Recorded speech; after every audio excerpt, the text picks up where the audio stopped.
Кыргызский народ издавна почитал женщин и заботился о них. Общество невозможно представить без них. В истории Кыргызстана место женщины в развитии страны огромно. В наше время женщины приходят как созидатели, строители, носители бремени, воспитатели общества. Женщина – это не только дом, но и страна, зеркало завтрашнего дня.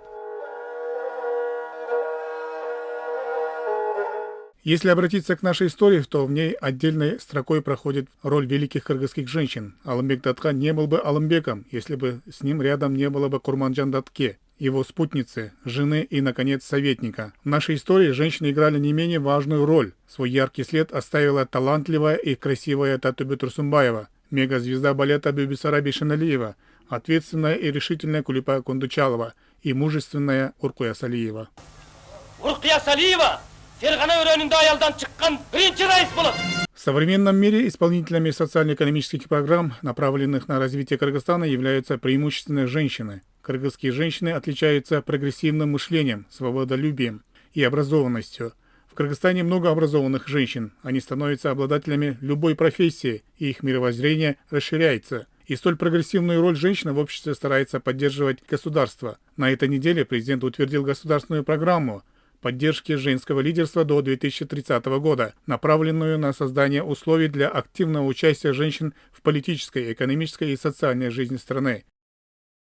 Государственная программа предусматривает комплекс мероприятий, включая проведение информационных кампаний с целью повышения осведомленности и поддержки общественного мнения о роли женщин в обществе и необходимости их активного участия в принятии важных решений. Одним из ключевых аспектов таких мероприятий будет стимулирование включения женщин в резерв кадров, предоставление обучения и профессионального развития для женщин, которые стремятся занять руководящие позиции. Это включает в себя программы обучения, тренинги, которые способствуют развитию их лидерских навыков и компетенций, разработку системы подготовки женщин-кандидатов на руководящие позиции и повышение их квалификации после назначения.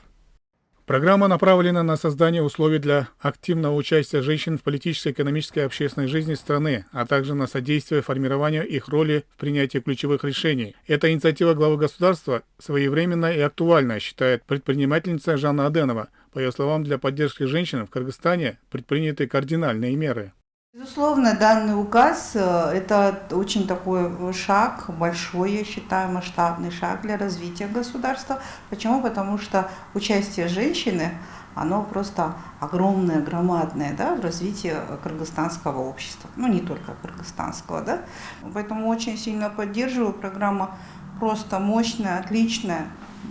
Я ознакомилась, мне понравилось, и я думаю, что действительно для многих женщин, которые, может быть, еще не пробовали свои силы, президент дает хорошую поддержку. В госпрограмму входит комплекс мероприятий. В первую очередь обучение и профессиональное развитие для женщин. Будущие лидеры просто так не появляются. Помимо обучения они должны получать практический опыт у действующих успешных лидеров. Эксперты отмечают, что преемственность поколений должна идти естественным путем.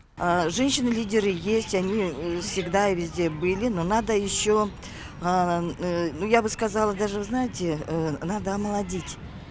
Женщины, те лидеры, которые начали в 90-х годах, они у нас уже, конечно, с возрастом уходят, а надо вместо них уже выращивать наших молодых лидеров. И я думаю, что как раз вот этот указ, государственная программа по лидерству женщин, по поддержке лидерства женщин, это как раз своевременно. В Кыргызстане сильные женщины-лидеры и возглавляемые женщинами гражданские организации привели к значительным улучшениям в обществе.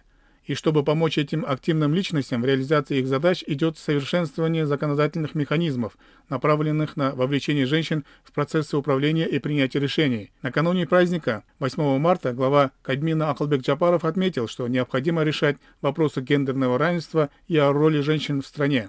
Роль женщины трудно переоценить. Кыргызские женщины вносят решающий вклад в развитие гражданского общества и государства. Это не дежурные предпраздничные слова, это факты из любой сферы деятельности. Наши женщины упорны и образованы. Есть те, кто доказал свою состоятельность и конкурентоспособность далеко за пределами страны. Я по работе знаю таких женщин, которые много делают для страны в качестве волонтеров. Все мы знаем, что женщины экстремально заняты и на работе, и дома, поэтому правительство намерено разделить с ними заботу о детях дошкольного возраста. Не случайно самым первым приоритетом правительственного акселератора было выбрано направление развития услуг дошкольного образования. Развивая детские сады всех форм собственности, мы не только разгружаем, но и даем молодым женщинам возможность выйти на работу и обрести экономическую безопасность. На сегодня примеров для подражания очень много. Во многих уголках страны есть женщины с активной гражданской позицией. Их умение воспитывать детей, сохранять уют в семье удивляет и восхищает многих.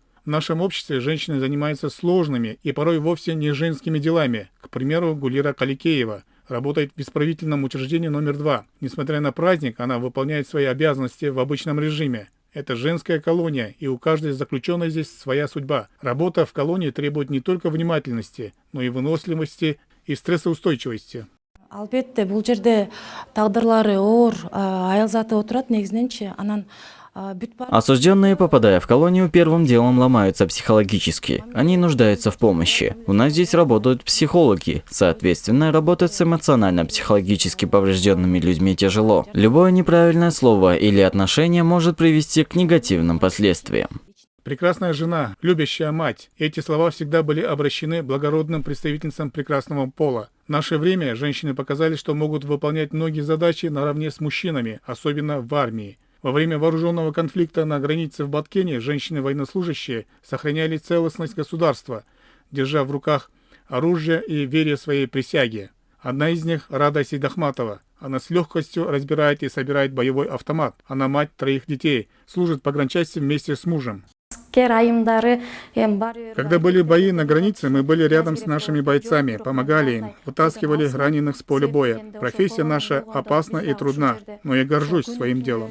Айджан Даникулова – еще один военнослужащий, защищающий целостность страны во время последнего вооруженного конфликта на границе. Работает в пограничной службе с 2007 года. Она с детства мечтала стать военным. Теперь эта мечта сбылась, и она стоит на страже государства.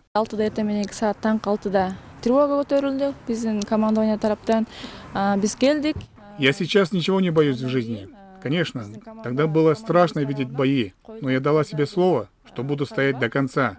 В жизни нечего бояться, ведь, как говорится, профессия наша – родину защищать. 90-летняя Гульбыбу Баймырзаева, которая получает поздравления своих многочисленных родственников, является жительницей села Таш-Пашат Нарынского района. В те далекие советские послевоенные времена она начала работать в колхозе. Многие годы отдала животноводству. Несмотря на нехватку времени из-за работы, семья всегда была для нее на первом месте. Женщина воспитала 4 дочерей и 2 сыновей.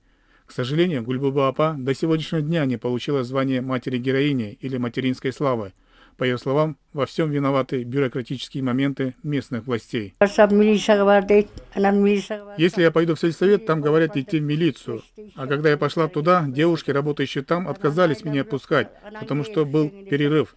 Тогда я ничего не могла с этим поделать. На следующий день мы с дочерью пошли снова.